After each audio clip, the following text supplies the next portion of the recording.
Hello guys, welcome to OTG academy. मेरा नाम है मुकेश।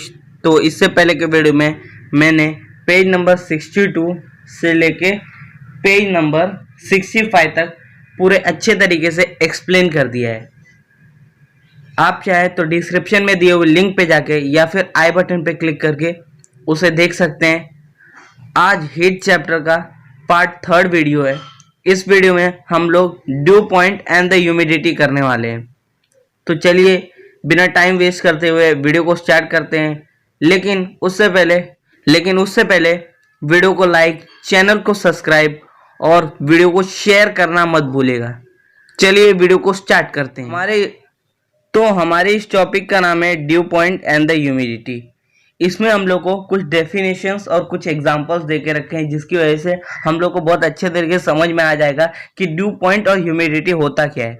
तो चलिए स्टार्ट करते हैं। तो इसमें देके रखा है कि लगभग में 71% ऑफ द अर्थ वाटर से कवर्ड है, और इतना ज्यादा वाटर होने की वजह से हमारे अर्थ में जो है ज्यादा से ज्यादा एवोपरेशन होते रहता है। और एवोपरेशन की वजह से क्या होता है, वाटर वेपर एटमॉस्फेयर में प्रेजेंट रहता है। तो जितना amount of water vapour atmosphere में प्रेजेंट रहता है वो हम लोग को डेली वेदर मेजर करने में मदद करता है कि आज का वेदर क्या होने वाला है। ये किसकी वजह से हम लोग को पता चलता है कि कितना अमाउंट ऑफ वाटर वेपर हमारे एटमॉस्फेयर में प्रेजेंट है। आगे देखे रखा है, इस वाटर वेपर की वजह से एयर एटमॉस्फेयर में क्या हो जाती है, मॉइस्ट हो जाती है। उसी मॉइस्चर को हम लोग क्या बोलते हैं, ह्यूमिडिटी बोलते हैं। वाटर वेपर की वजह से एयर मॉइस्ट हो जाती है, उसी मॉइस्चर को हम लोग ह्यूमिडिटी बोलते हैं। इधर सिंपल सा एक डेफिनेशन देके रखा है कि the presence of water vapour in the air makes it moist. The moisture in the atmosphere is called the humidity. Air का जो मॉइस्चर रहता है उसी को हम लोग क्या बोलते हैं, ह्यूमिडिटी बोलते हैं। ठीक है। और आगे देके रखा है कि एक फिक्स वॉल्यूम और एक स्पेसिफिक टेम्परेचर में, ठीक है, उधर एक लिमिट रहती है कि कितना वाटर वेपर आ सकता है। मान लीजिए आपको इधर एक बॉक्स दिख रहा रहेगा। मान लीजिए बॉक्स की कैपेसिटी 2 लीटर की है और इसका एक स्पेसिफिक टेम्परेचर है, मान लीजिए 25 डिग्री सेल्सियस। तो इसमें 2 लीटर ही पानी आ सकता है। ठीक है, उससे ज्यादा हम लोग नहीं डाल सकते। ऐसे ही वाटर वेपर एक स्पेसिफिक वॉल्यूम में कितना आ सकता है उसकी भी एक लिमिट रहती है। ठीक है। और अगर उसने वो लिमिट क्रॉस कर दी, अगर हद से ज्यादा वाटर वेपर एक स्पेसिफिक वॉल्यूम में हम लोग डाले तो क्या हो जाता है, हमारा जो वाटर वेपर रहता है वो वाटर ड्रॉपलेट्स में कन्वर्ट हो जाता है। ठीक है।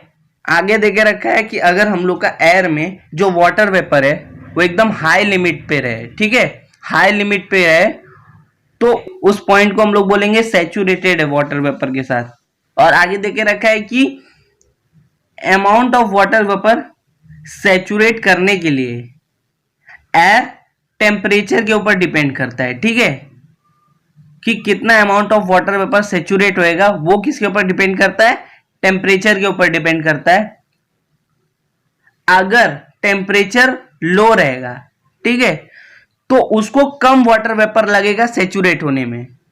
हम लोग एक एग्जांपल के थ्रू चलिए समझते हैं कि अगर हम लोग ने 40 डिग्री सेल्सियस टेम्परेचर लिया और उसमें 49 ग्राम्स ऑफ वाटर वेपर पर kilogram of dry air without condensation हम लोग ने लिया। ठीक है।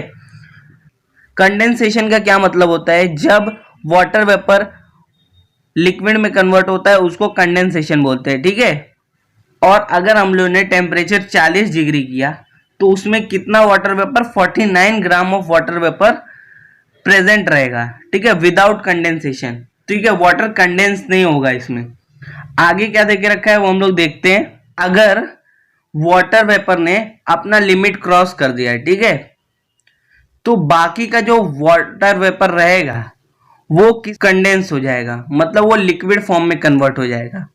इसको एक एग्जांपल के थ्रू समझते हैं हम लोग। जैसे कि 100% वाटर वेपर है, हाँ, उसमें से 80% एक वॉल्यूम में लगता है। ठीक है, एक फिक्स वॉल्यूम में लगता है। हाँ, तो 20% क्या होगा, 20% जो वाटर वेपर रहेगा वो कंडेंस होके लिक्विड फॉर्म में आ जाएगा। ठीक है, ऐसे ही हम लोग एक कम टेम्परेचर के लिए एक एग्जांपल लेते हैं कि अगर हम लोग ने एयर का टेम्परेचर 20 डिग्री सेल्सियस कर दिया तो उसमें 14.7 ग्राम ऑफ वाटर वेपर पर किलोग्राम प्रेजेंट रहेगा। ठीक है, विदाउट कंडेंसिंग, ये भी इसमें कंडीशन है। इससे पहले वाले एग्जांपल में हम लोग का जो टेम्परेचर था वो कितना था, 40 डिग्री सेल्सियस था, और हम इसमें कितना है, 20 डिग्री सेल्सियस। उसमें वाटर वेपर कितना फॉर्म हुआ था, 49 gram of water vapour form हुआ था। ठीक है, और इसमें कितना फॉर्म हुआ, इसमें 14.7 gram of water vapour form हुआ। इससे यह पता चलता है कि कम टेम्परेचर में कम वाटर वेपर हम लोग को लगेगा। ठीक है, सैचुरेट होने में। ठीक है, आगे देख रखा है, if the water vapour content in air is less that the maximum limit then the air is said to be unsaturated. जैसा कि हम लोग का मैक्सिमम लिमिट तक था। हाँ, सैचुरेट वाटर वेपर किसको बोलते थे, जो एकदम अपने हाई लिमिट तक जाए। ठीक है, एक फिक्स वॉल्यूम में एकदम हाई लिमिट तक अगर वाटर वेपर हो उसको हम लोग सैचुरेट बोलते थे। ठीक है, और अगर एक फिक्स वॉल्यूम में ही वो लिमिट से कम रहे तो उसको हम लोग अनसैचुरेटेड वाटर वेपर बोलेंगे। ठीक है, आपके टेक्स्ट बुक में बोल्ड करके एक स्टेटमेंट दिया हुआ है। स्टेटमेंट हम लोग देख लेते हैं कि suppose the unsaturated air at certain temperature is taken and its temperature is decrease, a temperature is reached at which the air becomes saturated with vapor.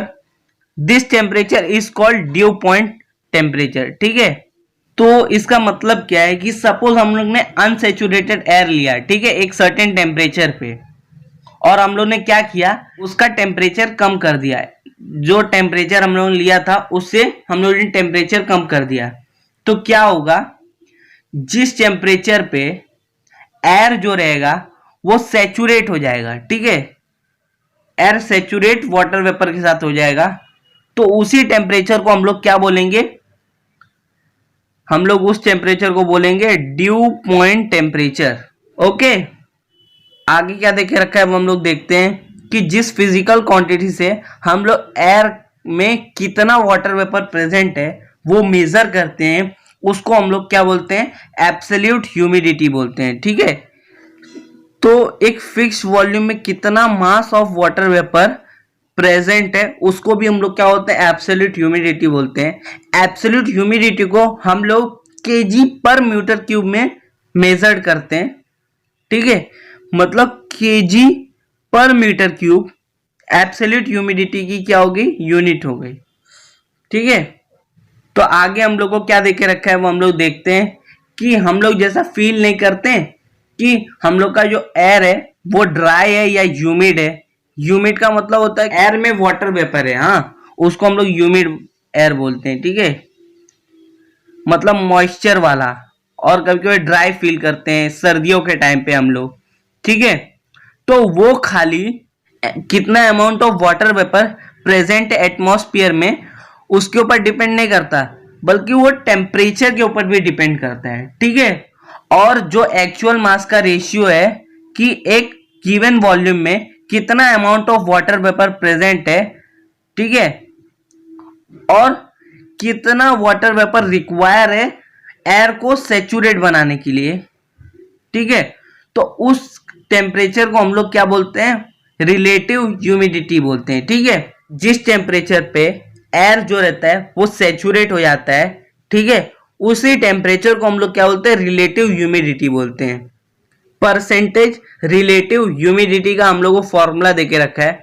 हम लोग को फॉर्मूला में क्या देके रखा है कि percentage relative humidity is equal to actual mass of the water vapour content in the air in a given volume divided by mass of the water vapor needed to make the air saturated in the air। ठीक है, कितना actual mass of water vapour एक fix volume में present है divided by कितना water vapour required है into 100। अब हम लोग को रिलेटिव ह्यूमिडिटी, खाली रिलेटिव ह्यूमिडिटी अगर हम लोग को निकालना है तो हम लोग क्या करेंगे, ये परसेंटेज जो रहेगा इसको हम लोग कट कर देंगे और जो ये 100 रहेगा इसको भी कैंसिल कर देंगे, तो हम लोग को रिलेटिव ह्यूमिडिटी का फॉर्मूला मिल जाएगा ये। ओके, चलिए आगे क्या देके रखा है वो हम लोग देखते हैं। आगे देके रखा है कि रिलेटिव ह्यूमिडिटी ड्यू पॉइंट पे कितना रहता है, 100% रहता है, ठीक है। और रिलेटिव ह्यूमिडिटी अगर 60% से ज्यादा हुआ तो हम लोग को एयर जो है ह्यूमिड फील होता है, ठीक है। ह्यूमिड का मतलब होता है कि एयर जो है वो मॉइस्चर वाला रहता है, ठीक है। एयर के अंदर वाटर वेपर प्रेजेंट रहता है। और अगर रिलेटिव ह्यूमिडिटी 60% से कम है एयर में तो हम लोग को एयर ड्राई फील होता है, जैसा कि हम लोग को विंटर सीजन में होता है। विंटर सीजन में लगभग में रिलेटिव ह्यूमिडिटी 60% से कम रहती है, इसी वजह से हम लोग को लोशंस वगैरह लगाने पड़ते हैं। ओके, एक चीज आपने विंटर सीजन में जरूर ऑब्जर्व की होगी कि अगर हम लोग का स्काई जो रहे वो क्लियर रहे, ठीक है, तो जब प्लेन हम लोग के पास से गुजरता है तो हम लोग को एक व्हाइट कलर की लाइन जाते हुए दिखती है। जैसे ही प्लेन आगे बढ़ता रहता है एक व्हाइट कलर की लाइन बनते जाती है, उसको हम लोग व्हाइट ट्रायल बोलते हैं, ठीक है, इंग्लिश में व्हाइट ट्रायल बोलते हैं। तो कैसे होता है वो हम लोग आज देखने वाले हैं। तो होता क्या है कि जब प्लेन फ्लाई करते रहता है तो इंजन से वाटर वेपर निकलता है, ठीक है। इंजन से जो वाटर वेपर निकलता है वो क्या होता है, हमारे एटमॉस्फेयर का रिलेटिव ह्यूमिडिटी तब क्या रहती है, 60% से कम रहती है, ठीक है। तो इसकी वजह से क्या होता है, जो वाटर वेपर है वो कंडेंस हो जाता है और वो क्लाउड फॉर्म कर देता है, ठीक है। तो इसी वजह से हम लोग को व्हाइट ट्रायल दिखता है, ठीक है। तो आगे हम लोग को देके रखा है कि अगर रिलेटिव ह्यूमिडिटी हम लोग की सराउंडिंग की अगर ज़्यादा हुई तो वाइट ट्रायल को मिटने में ज़्यादा टाइम लगता है, ठीक है। और अगर रिलेटिव ह्यूमिडिटी हम लोग की कम हुई तो क्या होता है, जो वाइट ट्रायल है वो बहुत स्मॉल होता है या फिर फॉर्म ही नहीं होता। तो आगे हम लोग को ट्राई दिस करके एक एक्सपेरिमेंट दिया हुआ है वो हम लोग देखते हैं। इसको आप लोग घर पे भी कर सकते हैं। तो आप लोग क्या कीजिए कि एक ठंडे पानी की बोतल फ्रिज से निकालिए और उसको थोड़ी देर के लिए बाहर रख दीजिए। तो आपको थोड़ी देर बाद उसमें एक वाटर का लेयर दिखेगा, ठीक है, वाटर ड्रॉपलेट्स का लेयर दिखेगा। तो लेयर किस वजह से हुआ वो हम लोग आज जानेंगे। क्या होता है, जब हम लोग फ्रिज से बाहर निकालते हैं तो फ्रिज का टेम्परेचर क्या रहता है, लो रहता है, ठीक है। इसी वजह से उधर वाटर वेपर कंडेंस नहीं हो पाता। जब हम लोग बाहर निकालते हैं, बाहर क्या रहता है, टेम्परेचर हाई हो जाता है, ठीक है। टेम्परेचर हाई होने की वजह से क्या होता है, वाटर वेपर कंडेंस होने लगता है, ठीक है। कंडेंस होने लगता है, इसकी वजह से वाटर ड्रॉपलेट फॉर्म हो जाते हैं, ठीक है। ऐसा आप लोग विंटर सीजन में अपने विंडोज और प्लांट्स वगैरह पे भी देखेंगे सुबह सुबह के टाइम पे कि वाटर ड्रॉपलेट उसके ऊपर रहते हैं। प्लांट्स के ऊपर जो वाटर ड्रॉपलेट्स रहते हैं उसको हम लोग ओस की बूंदे बोलते हैं, ठीक है। आगे इसी को एक्सप्लेन किया गया है जो मैंने अभी भी बताया। आगे हम लोग को यूनिट ऑफ हीट करके एक स्मॉल सा टॉपिक दिया हुआ है। उस टॉपिक में हम लोग को हीट का जो यूनिट बताया गया है, ठीक है। हीट का जो एसआई यूनिट है वो क्या है, जूल है, और हीट का जो सीजीएस यूनिट है वो क्या है, कैलोरी है, ठीक है। और 1 ग्राम वाटर को अगर हम लोग ने 1 डिग्री सेल्सियस से बढ़ाया है, ठीक है, तो उसका टेम्परेचर क्या रहता है, 14.5 डिग्री सेल्सियस हम लोग का स्टार्टिंग का टेम्परेचर रहेगा।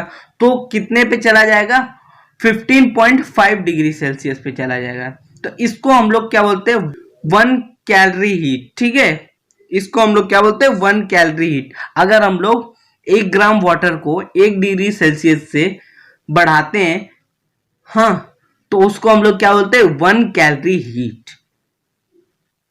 और ऐसे ही अगर हम लोग 1 केजी वाटर को 1 डिग्री से बढ़ाएं, उसको हम लोग क्या बोलेंगे, 1 किलो कैलोरी हीट।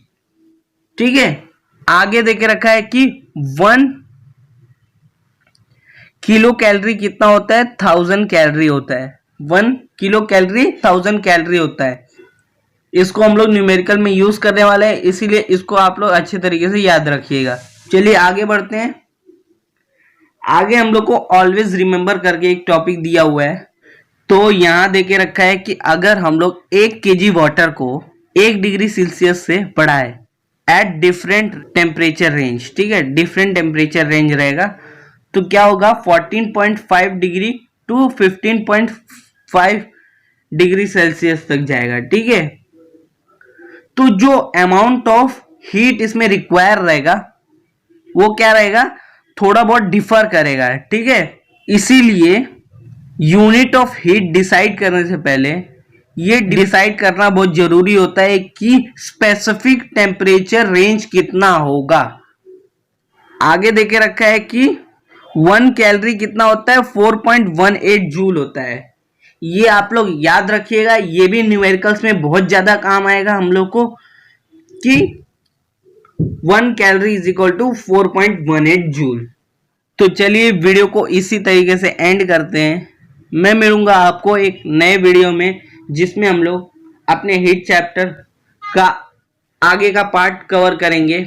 तो चलिए bye bye and thank you for watching video. लेकिन जाने से पहले वीडियो को लाइक करते हुए जाइएगा और चैनल को सब्सक्राइब करते हुए जाइएगा। Thank you.